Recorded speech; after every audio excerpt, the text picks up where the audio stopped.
Hey everyone, it's Mike with It's Pittsfield Tonight. I am here with at-large City Councilor Pete White, who is also the Vice President of the City Council. Pete, thanks for taking the time to do this today. Hey, thanks for doing it, Mike. Interviews like this are really important because, as I've been saying, the most important thing for us to do is to allow the voters to get to know who's running. Absolutely. So Pete, I know you are running for re-election this year, and how many terms have you already served on the council? I've served 3 terms at large and 1 term as a ward councilor back in 2010 and 11, and since 2016 I started at large. Okay, so you're running for your 4th time as at large. Correct. 5th time overall. Yeah. Okay, and I know the last time that we spoke, we talked a little bit about the craziness and in the country, and all that seems to have settled down a little bit. Have you had a chance to be able to get out and go door to door and start talking to your constituents again? I've been talking to constituents continuously, but it's been able to take it off social media and go back to events, talking to people at farmers markets, talking to people at Arts Walk, and a lot of the different things that we are having going on again. So it's been nice to be out there, walking around neighborhoods, seeing who's out, and just having that more, social interaction in person has been really nice. Absolutely. And what are you hearing? Are there any main topics that you're hearing the most, or anything that's at the forefront? I think we hear a lot about housing, from the homelessness issue right up to, do we have enough market rate housing? Do we have too much market rate? Do we have enough in the middle? We continue to hear about public safety, fire department, police department, and everything that's involved, the public health department. And then also hear quite a bit about infrastructure, our roads, our sidewalks, and definitely our bridges that we're waiting on the state for. Yeah, I know the bridges has been a big one. I get a lot of messages on that. And that's one that I think a lot of people don't totally understand the workings of that, because I know some of them are state, some of them are city. I think some of them are railroad. Do you have any certain ones that you're trying to address, or are there any city projects that you are kind of involved in or able to have a voice in? I think we have a voice on all of it. I speak with Commissioner Morales often, also our city engineer, McMorty, and just try to keep up on, what's going on, or just kind of say, hey, can we hurry that along? What's the holdup? And then, if it is a railroad bridge that's involved, that adds extra layers of bureaucracy to it. And then if we're waiting on state funding for something, that can take a while, or if we're just waiting for the engineering to come back. I'd like to think that it's, you take out a bridge, you put in a bridge, but they have to make sure that when they put it in, they right size it and make sure that it's, an improvement and not just a straight up replacement. But, people tell us all the time, it takes too long. And so I continue to check in with them, and we keep being told it's in the works. Okay. And I know another big issue that I'm pretty passionate about, but we've seen some issues in the schools lately, and that actually captured some media attention. Do you have any views on that? I know I'm a big pro resource officer, but I do know there's a varying opinion on that. Do you have any views on that situation? Well, my first view on it is I immediately talk to school committee members about it and let them know what I'm thinking, which I'm in favor of having school resource officers in the schools, not just for discipline, because that's not what they're there for. But for me, it was a way, when I was at Taconic, I got to know Mark Bushy pretty well, who was the school resource officer then.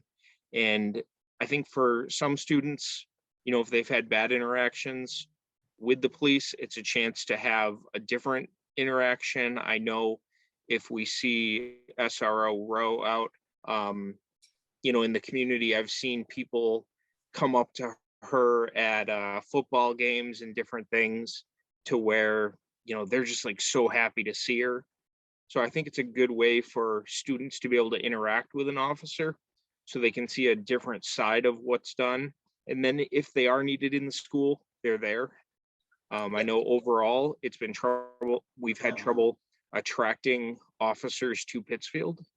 And I think that's something on the city council side that we need to continue to look at and hopefully hear more from the police unions on some of the things they think might make Pittsfield more attractive for officers coming in.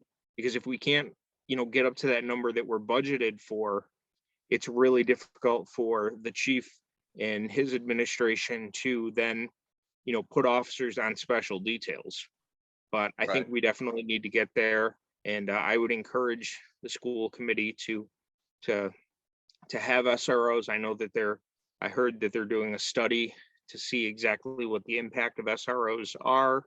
And hopefully maybe by the spring, I think we may be hearing the findings they came up with. And I hope that it shows that that they're a beneficial part of our school system and that we can work on anything that may not be beneficial to all. I agree. And I'd like to see it sooner. I know I'm doing a rally this Friday myself, another one at Park Square. The last one I did, it was basically me there, but that's okay. It was a last minute thing. But, I know some of the opinions I've heard on that also, I feel like they don't really apply to Massachusetts because Massachusetts was very proactive on that. And in 2018, they made some tweaks to the law on the role of a resource officer. So I feel like Massachusetts was kind of ahead of the curve of the rest of the country. So, you hear that pipeline to prison. Hey, you hear that pipeline to prison a lot. And yeah. I feel like we've already addressed those issues as much as we can, and that the role of our resource officers seem to be, I think, a good bridge to building a good relationship between students and police officers that can carry on into their adult life. Yeah, and I want to be aware of what's going on in the country and make sure it's part of the conversation, but I do think we are farther in Massachusetts and especially here in Pittsfield with a lot of things, but I'm always open to hearing what people have to say. My opinion right now, though, is that the school resource officers, have been a part of the schools for as long as I can remember, at least back into the early 90s. And I'd like to see it continue because I found benefit in it. I can still call up some of the officers I got to know back then and have them be a resource to me still. Awesome. I agree with you on that. Are there, for this campaign for you, are there any particular issues for you that are focal points there where you feel you have strength going into this? I think for me personally, my strengths come from doing as much listening as possible through social media, through being out in the community, being the counselor that everyone feels comfortable contacting. So I do hear a multitude of issues that always influence how I vote on things. One of the things I've been trying to stress during this campaign, though, is people getting to know everyone, especially our school committee members, because with that school committee, we've got at least 9 candidates who are running to make the decision on over 60% of the city budget. And there's only so much we can do with the bottom line during budget time. If people want to see changes with the schools, they have to make sure they get to know who they're electing for school committee and making sure that they hear from them on a daily basis. If you call your counselor with something, be willing to call a school committee member with it. So what would you say is, with the time that you've been on the council, do you feel like there's any particular issues that were, big accomplishments or milestones for you? For me, a milestone is different than some others. I do a lot of behind the scenes work where just a constituent will contact me, have an issue, and I know that it's not something that necessarily needs a petition. So if I can help somebody get something done sooner just by working with department heads and city staff, I think through listening and just connecting people with the voters, I'm not always out there to look for that, giant trophy issue. I'm really looking to be the liaison between what the public wants and how the city can provide it, instead of, having issues that are important just to me. I want to be able to take care of the city's issues. So if we're working on public safety, if we're working on infrastructure, if we're working on housing issues, those are the issues I'm hearing from constituents. Making sure that, I talk to somebody about a permitting process that might not be the way they think it should be, and trying to work, within city government to try to fix some of that stuff, to me is a lot more important than saying, I championed whatever people are saying as their, goals and big accomplishments now. Because I think that when you're a member of the city council, there's nothing you're going to get done without 5 other city councilors. So for everything we are proud of, everything we say we do, we did that with 5 or more other city councilors working with an administration and city staff to get things done.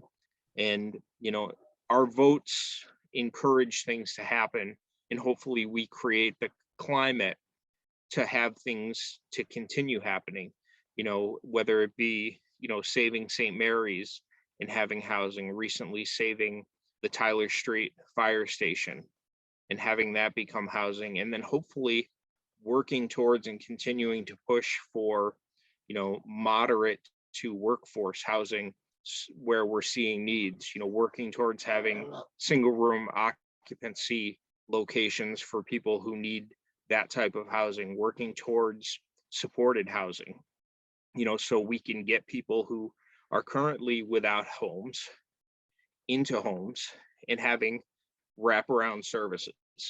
Now, that's not something I would ever say if it happens that, I was like, instrumental in it, but I want to play my part and make sure that I'm a voice for it. Okay, I mean, I think housing is a massive issue, affordable housing, and the market rate, we see that a lot, but we're seeing rents now that are 1,800, 2,000. And, you take a single person like myself, well, 1,800 a month, add a car payment and groceries and utilities to that. And, you've got to be making $75,000, $80,000 a year to be able to live that way. So it seems like there is a need for affordable housing. And, at the same time, we've just recently found out, with the new, which everyone expected, but the population decrease again. And now we're talking about potential redistricting, which most likely will happen in Berkshire County.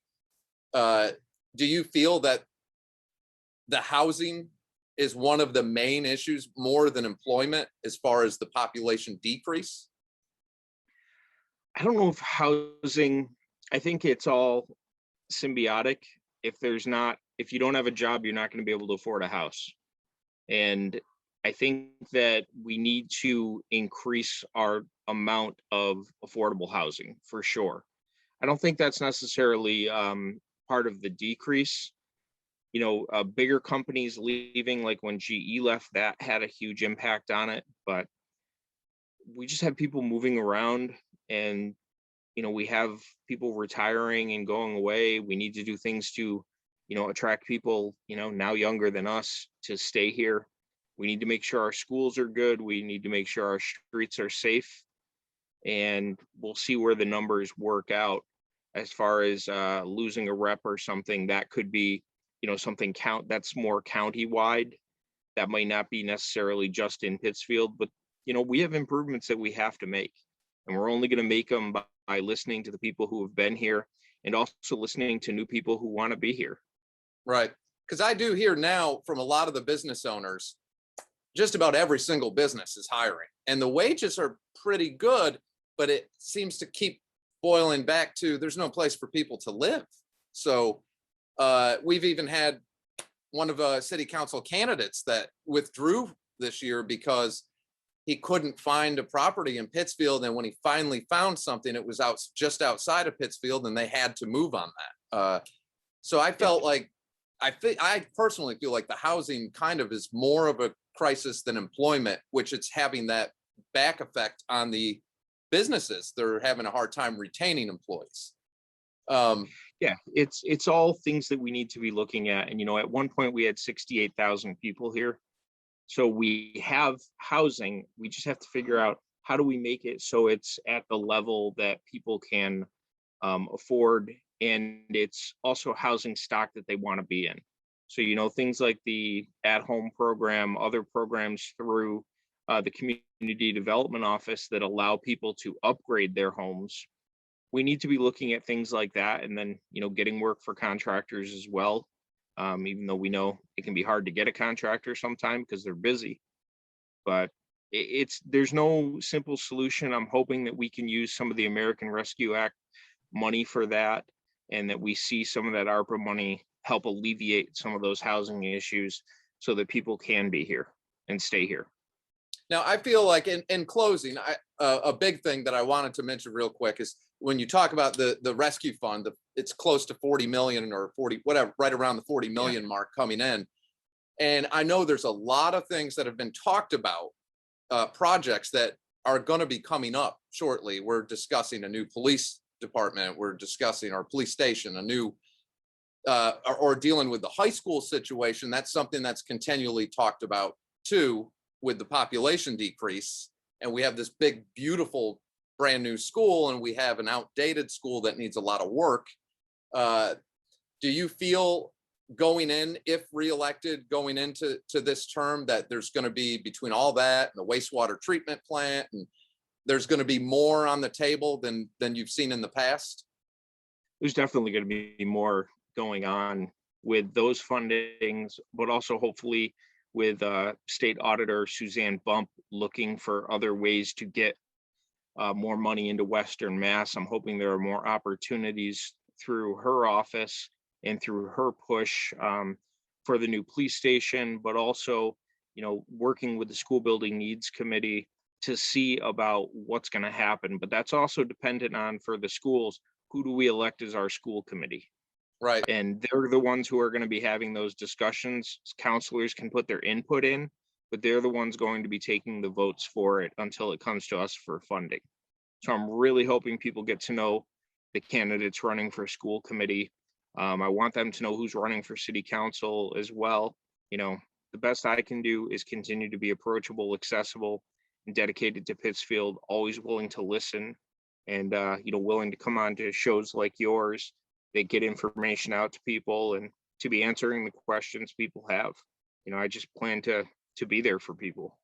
Okay. And Pete, in closing then, if you could just, if you have anything to say to your constituents, why you would be asking for their vote for reelection, and also if they do have any questions, how they can reach out to you and the best ways to contact you.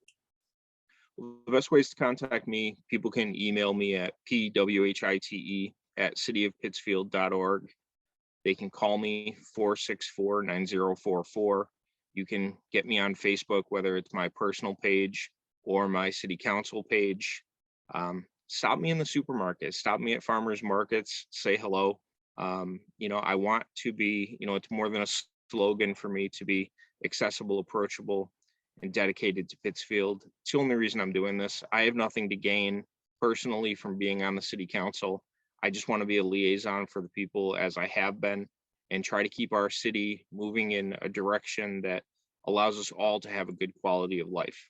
And that means that we have to have a partnership, and I want to continue that partnership between city government and the citizens of Pittsfield. Yes, and I think communication and transparency is the first step to bringing community together.